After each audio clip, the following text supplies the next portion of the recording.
Hey, what's up everyone? Today we're going to talk about Alzheimer's. At this point, pretty much everybody knows someone with the disease, with over 48 million people suffering from Alzheimer's and dementia worldwide, and those numbers are only growing astronomically. At age 85, my father was diagnosed in 2016. I want to alleviate some of the stigma and fear that the disease brings and know that there are things that we can do to cope. I'm Risa Morimoto, your host, and you're watching Modern Aging, where we chat about innovative and holistic ways to care for one another as we age. By clicking on that subscribe button and that little bell, you'll be sure to be notified whenever new episodes are uploaded. So today, I'm going to talk with Alzheimer's care strategist, Kerry Mills. She's been coaching families and caring for Alzheimer's patients for decades now. She recently joined the team at the Brain Health and Research Institute at the Radical Brain Treatment Clinic in Seattle. So check it out. Today we're going to talk about dementia. And I wanted to first talk really about the disease itself. And because there's different ways it kind of infiltrates the brain, right? Mm-hmm. And so and those cause different symptoms and the like. So maybe you can just start off with kind of differentiating the main types of dementia versus Alzheimer's. Sure, yeah. So there's 4 different diseases that cause people to have dementia. Well, there's actually more, but there's 4 main ones when we're talking about people who are older, as opposed to like a 10-year-old, whose brain might not work right.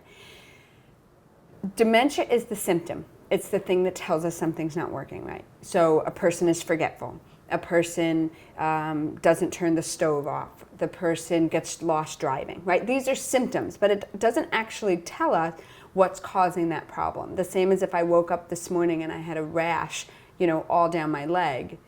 I wouldn't go to the doctor and expect him to tell me I have a rash, because I already know that, because I saw it. well, yeah, that would be weird. That's the problem, but another blog, right? But I would want to know what's causing it, because if it's the soap detergent I'm using versus eczema, well, one is a very simple fix, right? It's not very involved, and the other one could potentially affect my whole life. So getting to the bottom of why things happen is important to us as people. So when it comes to the brain, when you have an idea of what's actually causing the person to have the symptoms, it actually is, I find it to be more helpful. While yes, there's no cure, it just kind of gives you a better idea of what symptoms you're seeing, and most yet how to interact with that person, right? So the most common disease is Alzheimer's. That's why often Alzheimer's and dementia get used like they're the same. I mean, I've had so many families that will say, my mom has dementia, but it's not Alzheimer's. And I'm like, that's so unhelpful. Right. But I get it. They're so afraid of Alzheimer's, but what if it's Parkinson's? That's a pretty tough, Lewy bodies, right? That's a pretty tough condition. So Alzheimer's is the most common. It usually affects people's entire brain. So there's early onset, which is people who get at age 65 and younger. That usually makes up about 10%.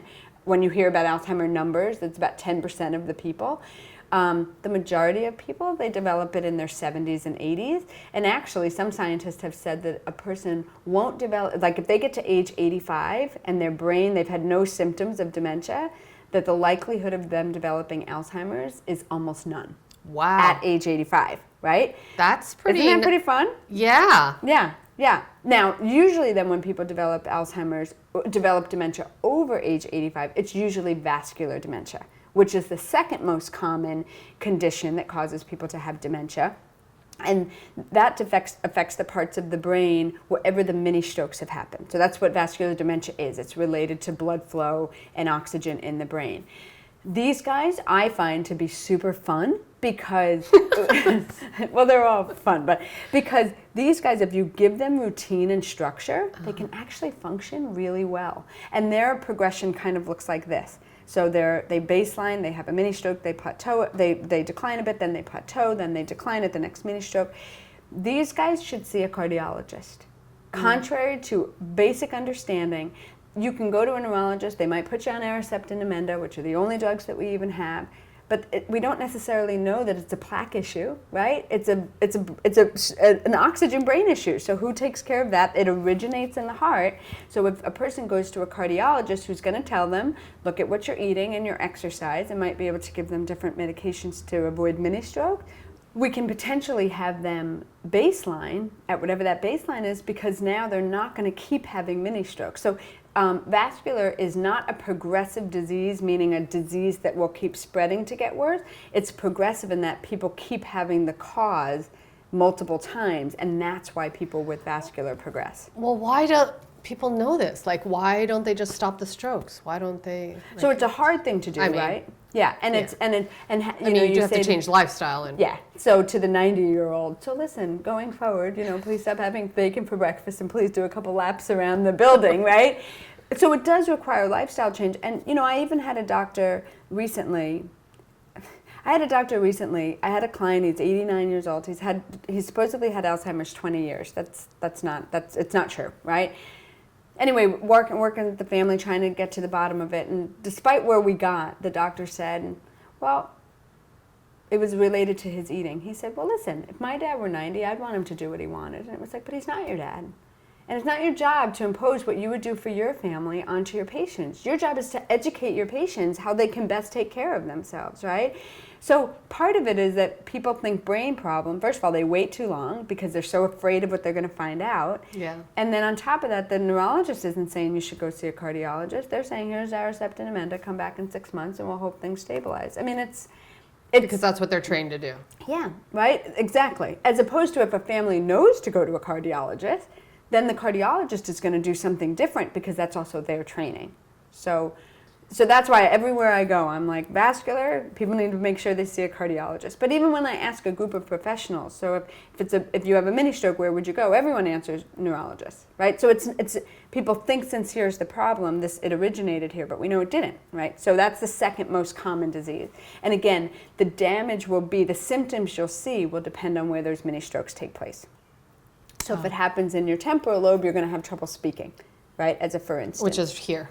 Your temporal lobe, yeah, it's like on the side. So this is your frontal lobe, right? Think the front of your head. This is where your reasoning takes place, your judgment. Think about, if you saw the movie Concussion with Will Smith, it was about the football players and something called CTE, which will get us to our next condition, which is frontal temporal dementia, because they're very similar. But it's massive blows to the head.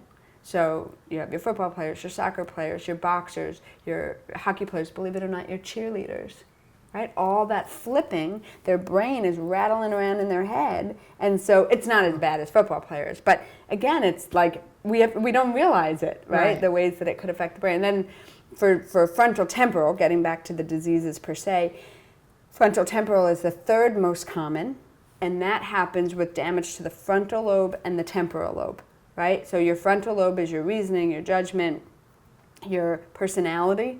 So you hear about people who have, for instance, a massive stroke in their frontal lobe, and families will say, yeah, Grandma never cursed, and now she swears like a sailor, right? Personality, impulse control. So I don't curse, but you wouldn't want to see what's going through my head when people are cutting me off on the road, right? So just because it's not coming out doesn't mean it doesn't fly through my brain at times. And so I can control it because of my frontal lobe. But if my frontal lobe isn't working, right, I see somebody who's overweight, I might acknowledge that they're overweight, right? I see somebody that looks tired, I say it. Somebody looks ugly, I say it, right? Like they're not trying to be mean. They're just actually verbalizing what they observe because they can't manage that anymore. So that's what happens with frontal when it's more. I know in the people who do that without having damage to the frontal well, you're in New York but City. yeah. There's a certain license around here. Well, that's part of it, right? Is I always say, like, we've seen these symptoms in everybody every day. Like, we've all been exposed to all of this. It's just now we're seeing it concentrated in somebody we love, right? But what do we do when somebody just kind of says it like it is? We're either careful about not spending too much time with them, or we see it as a mirror, or it makes us desensitized, right? So we can allow people with dementia to bring the best out of us if that's their condition. And then the other half of frontal temporal dementia, if it's not more in the frontal lobe, is when it's their temporal lobe. And so that's sometimes known as primary progressive aphasia or PPA. Those guys, their biggest issue is that they can't come up with the words to say, right? So I'm looking at you and I say, oh, he. Not because I think you're a man, but because my words are all mixed up, right? Or I see, a mom sees her daughter and she says, oh, it's my son. And the daughter's like, Mom, I'm not a boy. It's like, that's not what just happened there. She didn't just forget you, right? Which is everyone's concern. Her words are mixed up. So she meant to use a different word, but in her mind, the real word didn't even come to mind. Right. Oh, I thought aphasia was actually that they can't speak. So it can be one of three things. So the first one is when they can't speak, but oftentimes in that case they know what they want to say, but they can't get the word out. Right. So for those guys, we want to be careful not to point to everything under the sun when they're trying to say something, thinking we're giving them the answers. We have to give them a minute to get there. The second thing, though, that happens is that people talk and their words and what they're trying to say is mixed up. So I had one lady, she used to talk about the pair. And everyone, pair of shoes, pair of socks, pair of pants. Nobody knew what she was talking about. It turned out she was talking about her twin granddaughters. The pair, right? So she's trying to get there, but it's not coming out right. And then what also can sometimes happen for people with damage to their temporal lobe or primary progressive aphasia is that it's almost like a receptive aphasia, so they don't understand what they're hearing. Oh, wow. So you say, why don't you go ahead and have a seat? And they just like look at you. Like they don't know what those words are meaning, but the minute you show them what you want them to do, then they're like, oh, okay, I'll then they'll have a seat. So, and as they progress in the disease, you're probably going to see all of that, a combination of it. So that's those two. And then the fourth one is Lewy bodies. So Lewy bodies is often associated with Parkinson's. So people who have Parkinson's who get dementia often have Lewy body. That's the kind of dementia. You can also get Lewy bodies and not have Parkinson's. Oh, wow. Yeah. Yeah, my mother has Parkinson's, but no Lewy body. Thankfully. Good. Yes, thankfully. Let's hope it stays that way. Yeah. Like Parkinson's wasn't bad enough. Yeah. Right. Yeah. Don't even get me started on Parkinson's. But anyway, yeah. Horrible. Yeah. So people who have Lewy bodies tend to have a lot of hallucinations, and delusions, and it doesn't mean it upsets them, right? So the best story I ever heard was there was this gentleman who was a housekeeper for this woman in an apartment here in the city, and she had a rooftop garden. And she always saw this man out on the garden. So one day, this energetic housekeeper goes running out to the corner of the roof, and he said, did I get him? And she said, no, he's over there. Right? But it's not real, so we don't have to worry about we don't have to undo it. The other thing is, it's as real to them as it is to you and I sitting here. Right. So when we then say, there's no man out there, it doesn't help them because they see a man. So that's why the best thing always is to find out, does it bother them? Is that guy bothering you? Because if not, we don't have to do anything about it, because we can't do anything about it anyway, because it's not real to start with, right?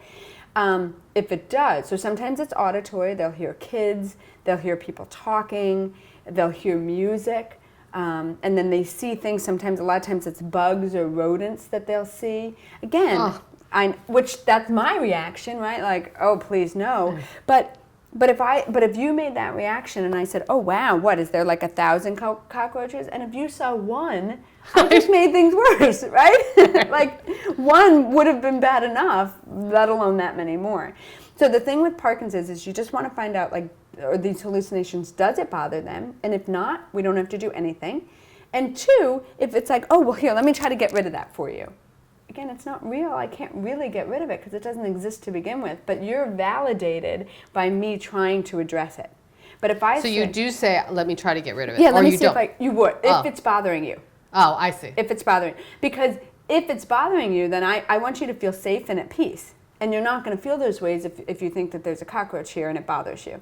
If it doesn't bother you, right, then I don't have to do anything. But I never want to add to it, right? So if you're telling me that there's a bunch of kids yelling, again, does it bother you? If it bothers you, I'm going to maybe ask them to be quiet. But I'm not going to say, oh yeah, I hear them too, because I don't hear them. And it's okay for me to be honest and just validate what you are seeing or hearing without me alluding to the fact that I see or hear it. That makes sense? The one thing people have to be careful with these guys is very careful with medication. So medication tends to have a different effect than you would want it to. Depending on the person, you mean, or? Depending, when they have Lewy bodies. Oh. Because it processes through their body differently.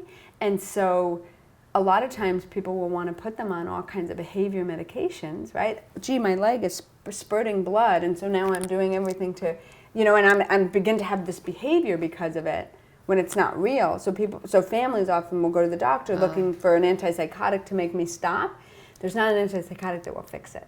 Right. So using these other interventions, but the antipsychotics might make me worse, right? Or they might cause other behaviors, or they don't usually zonk me out the way that they might with these other diseases that we talked about. So, medication's just not your friend when it comes to Lewy bodies. Right. For the others, it can be useful, but not for Lewy bodies. But the medication really doesn't do anything to the symptoms. It just slows the progression, right? As far as I understand it. Yeah. So the only medications we actually have there's 4 medications. There's Razidine, Exelon, Aricept, and Namenda. Razidine came out like in the 50s, and it was like something related to some war. Exelon came out like in the 80s. Aricept came out in the 90s. Namenda came out in 2003, I believe. We don't have a new drug. It's been like 15 years since we've had a new drug. The goal is to help to slow the progression, but they've all been tested on different groups of people, right? So Aricept was effective for people who had amyloid plaque buildup, less than 1% of the people tested, and it was effective for 2.5 years. So somebody who has vascular dementia, where are they in that scenario? Where is the person with Lewy bodies or frontal temporal, right? Like, their conditions are worse. We don't know anything about the plaque necessarily for those groups. So that's why, like, relying on them for progression, some people it works, and for many people it doesn't. Then there's also things like Seroquel and Haldol and Ativan and Xanax and Risperdal that will get used to manage people's behavior. Yeah. Right. So somebody's agitated, they go on, and every one of them have a black box warning against using on people with older adults. But nobody came out with a drug to be safe for older adults. So we use what we have because sometimes you just need to take the edge off for them. Right. Yeah. No, my father is one of them. Yeah. So we have these kind of 4 major diseases. Yeah. Is there overlap? So when people say, they're the kind of like the basic symptoms that everybody hears about Alzheimer's, like the wandering or kind of the getting lost or the, disorientation and stuff. Yeah. So for example, so like wandering, does that affect only primarily Alzheimer's patients, or is that kind of, you see them across the board? You will likely see that for Alzheimer, frontal temporal, and possibly vascular. It's less common with people with Lewy bodies. Their brain is going through a different process. You don't see that as much. People with Lewy bodies also aren't as forgetful, so you don't see them being like very repetitive. Depending on where the vascular is, you won't see them being very repetitive either. People with frontal temporal tend to be a bit more emotional, so they'll get mad faster, or they'll react to things a bit quicker.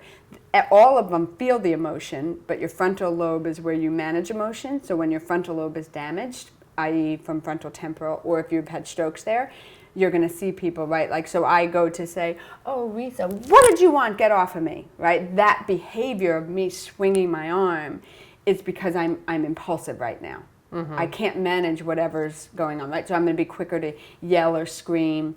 So that could be Alzheimer's as well, because Alzheimer's does affect the frontal lobe, but it might happen. So like you hear about people who, fight if somebody's giving them a bath or trying to change their clothes. Well, they're fighting because they're emotionally not feeling safe, not feeling comfortable, feeling awkward, feeling vulnerable. The less impulse control you have, the more, potentially violent or aggressive a person might become.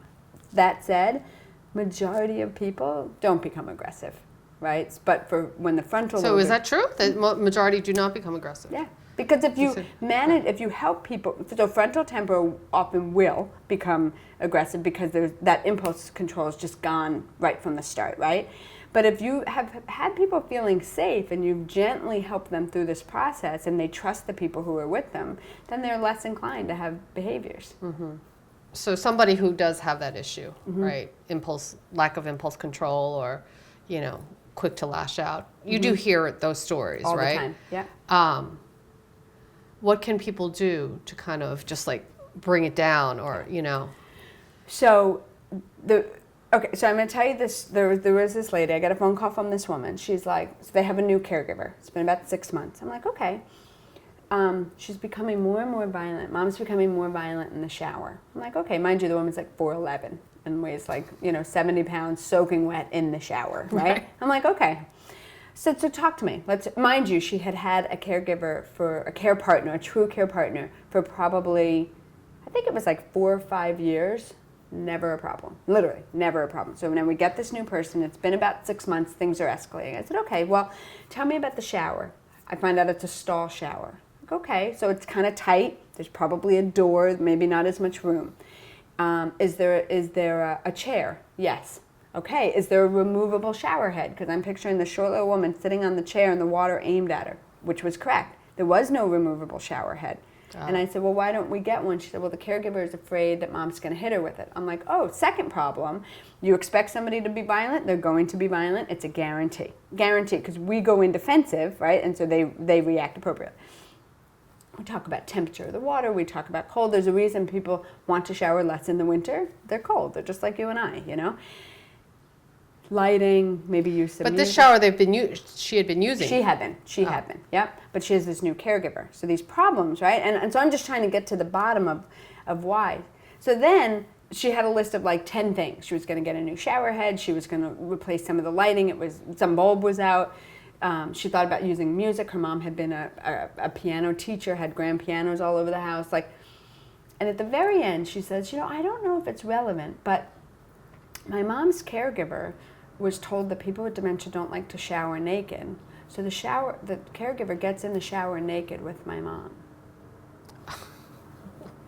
She said, should I tell her to put on a bathing suit? I said, could you just tell her to get out of the shower?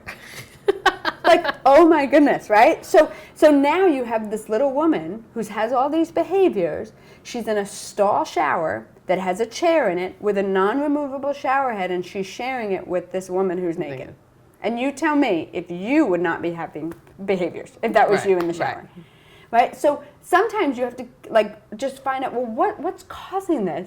Because sometimes there's real reason. Right? If somebody walks in and says, all right, Kerry, it's time to shower, puts me in the shower and starts on my head, I'm going to be completely freaked out, right? As opposed to starting at my feet and working your way up, handing me the washcloth so that I can wash in the parts that I'm sensitive. Right? And then you wash my back. But what do people do? They say, oh, okay, here, you wash your back. And then they take the shower head and they go right up the bottom to clean the whole private area.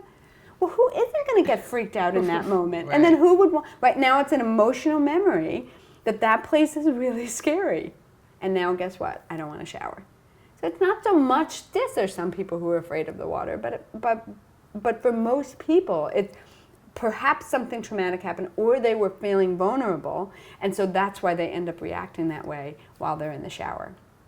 So will her not getting in the shower, does that generally? Helpful. I have to tell you, for that lady, it pretty much traumatized her. And the daughter was like, "Wow, good for my mom. She was protecting herself." I'm like, "Yeah, definitely good for you." Listen, I have to say, I give the caregiver credit. There's a lot I would do for people with dementia. I would never, ever get in the shower naked with one of them, even if I was told it was best practice, right? So I give her credit. But for her, she since has moved, and she has some wonderful care staff. She has a really good care team at the assisted living she's living at. And I think they've said about 3 out of 7 days, she has no behaviors. But she now has, it hasn't gone away entirely. Actually, I have a question about that, which is kind of going up.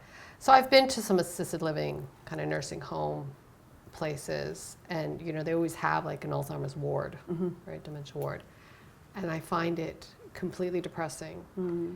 And I wonder, this is when my dad was first diagnosed, and I was just like, I can't put him in here. I'm assuming the people in there know that all these other people are not well. Right. Like you would think your dad would know? Is that what you mean? For sure. You'll hear them say, so a person maybe will be a total repeater, right? 0 short-term memory, or maybe they're a chanter. They sit there and they, roses are red, violets are blue, and, they'll have their mantras, right?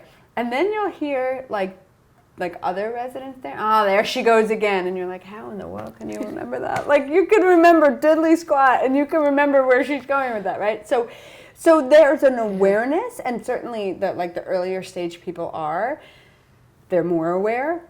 But what happens is, again, their memories are quick to go. So they recognize it, but then But it doesn't penetrate for them the way that it might for you and I. Like, they can't think about it later. They might not even remember seeing the people later, right? Mm-hmm. That sort of thing. But they know the faces. They recognize the faces. They know, they have muscle memory, so they know, oh yeah, I sit in that chair. And if you said, oh, could you take me to your room? They could take you. But if you said, what's your room number? They would have no idea, right? So they kind of acclimate to the space.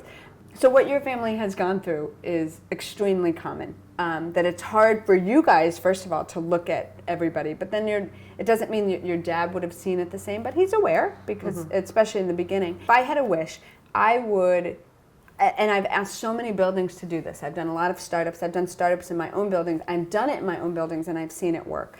Where you bring the first 10, 15 people, depending on what your total census will be, bring them in at a certain functioning level.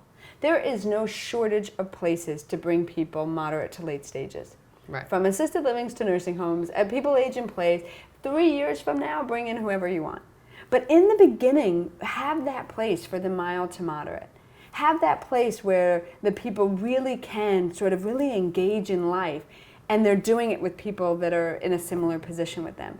But if you start to then bring in a bunch of people that need a ton of heavy care, that maybe need to be fed, that are walking around with babies, right? Yeah, no, then it makes it so hard for the people who are aware that all that's happening. And the problem is there's nowhere for that group to then go, because they're not necessarily safe in regular assisted living. Do you have any recommendations in terms of when families should realize that they can no longer handle the disease? Yeah, so everyone is different, obviously, right? And I would say more than a specific sign, believe it or not, it often is more like, when is the person getting burned out, right? Like when you find that like you're getting sick or you're snapping all the time, like it is time to just like something needs to change, right? The reality is that oftentimes a good program for people with dementia is a better program than home.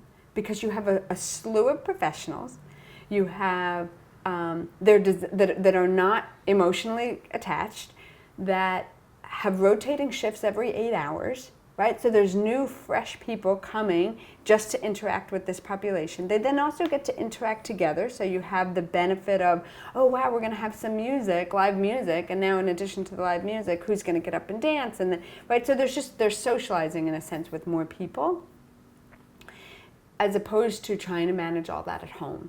And for a lot of families, like having an extra person move into your home, there's a lot that goes with that too, right? This person needs to eat and sleep and talk on the phone and use the shower, and it's another person living in your home. And so sometimes for the well spouse, that also can be more work than less work, especially if the spouse is still asking, like the person with dementia is still asking for their well spouse, right? Honey, she's always around, so he's always asking her, and now the caregiver is sitting on the couch and can't really be the one to intervene. So absolutely, when it comes to safety, it gets harder and harder to manage at home. So you have stairs, you have lots of unlocked doors, even when you get them all locked, and you have alarms, and you have GPS trackers, and you do all of that.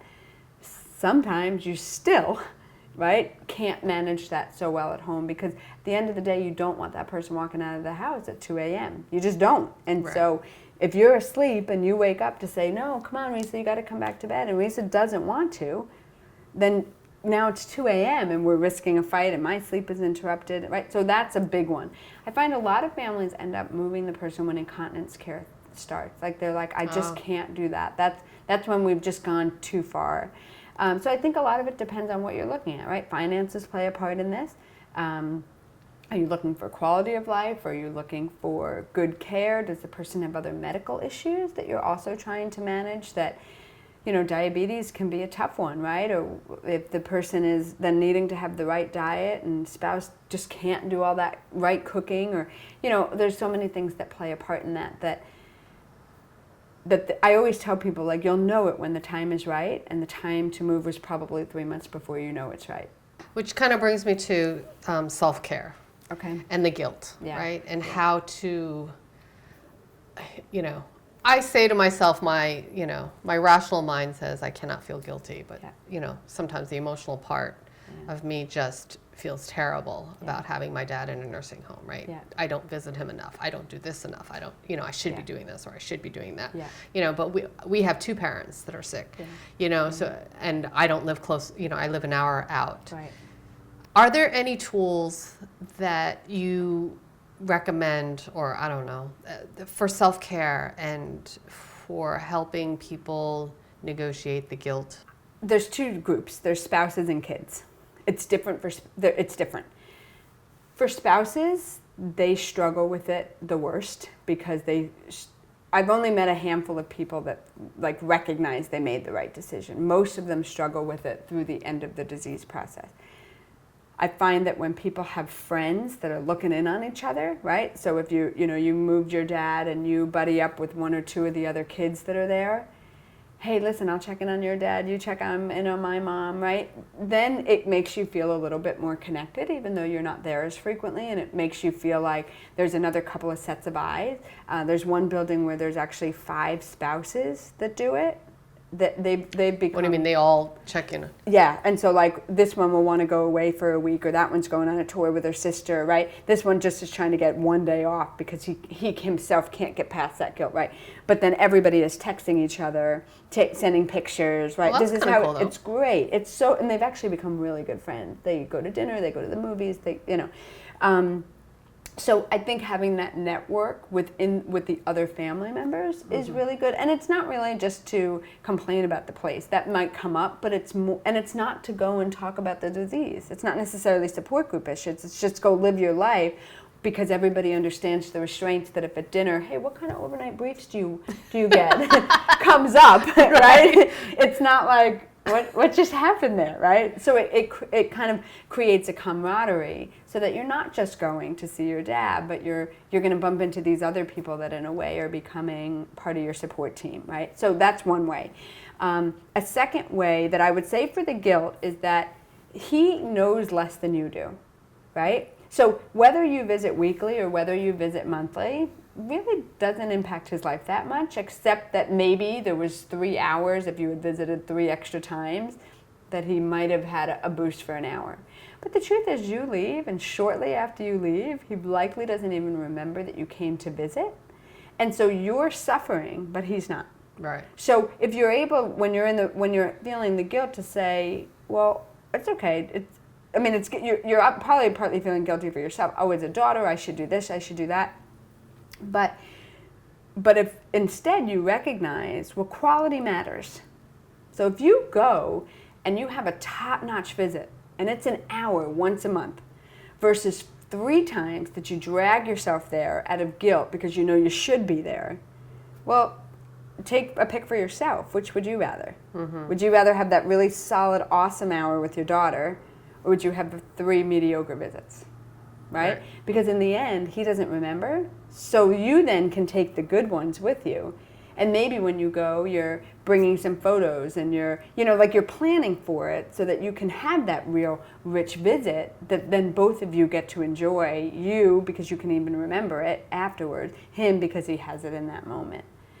So I think being able to connect your own emotion to why you're having guilt and then recognize that he's not having those problems. I always say the move is always harder for the families. Right. Because you guys have the whole stretch of the information. He has a moment, and then if he feels safe there and now he's interested in doing stuff and he likes the food, sold. Golden. Right. His life is going well and you're at home feeling guilty because you're traveling all over the world most days and have your own family. And then you say to yourself, well, would he want me to feel guilty? Some people, the answer is yes, I realize that. Like kids are like, oh no, my mom would want me to feel guilty if I'm not visiting. I'm like, okay, sorry that you had that kind of parent. I didn't, I don't. But you say to yourself, would he want that? And if the answer is no, then you actually have no reason to feel guilty. Right. Because he wouldn't want it. He's not suffering with your not being there. And you're going to bring the best next time you go. I mean, we don't live in a world where he can, just move into the home. We don't live in that society anymore. And again, most parents don't want to be a burden to their children. Right. So as far as support groups, I think if you're the type who's wired and you like support groups, do it. If you're not, don't. It's that simple. A lot of times there's things we like to do, right? What does your downtime look like for you, right? You take a day, if you had no responsibility, what would that look like? And so as part of self-care, you want to see how you can work more of those days into your schedule, even if it's once a month.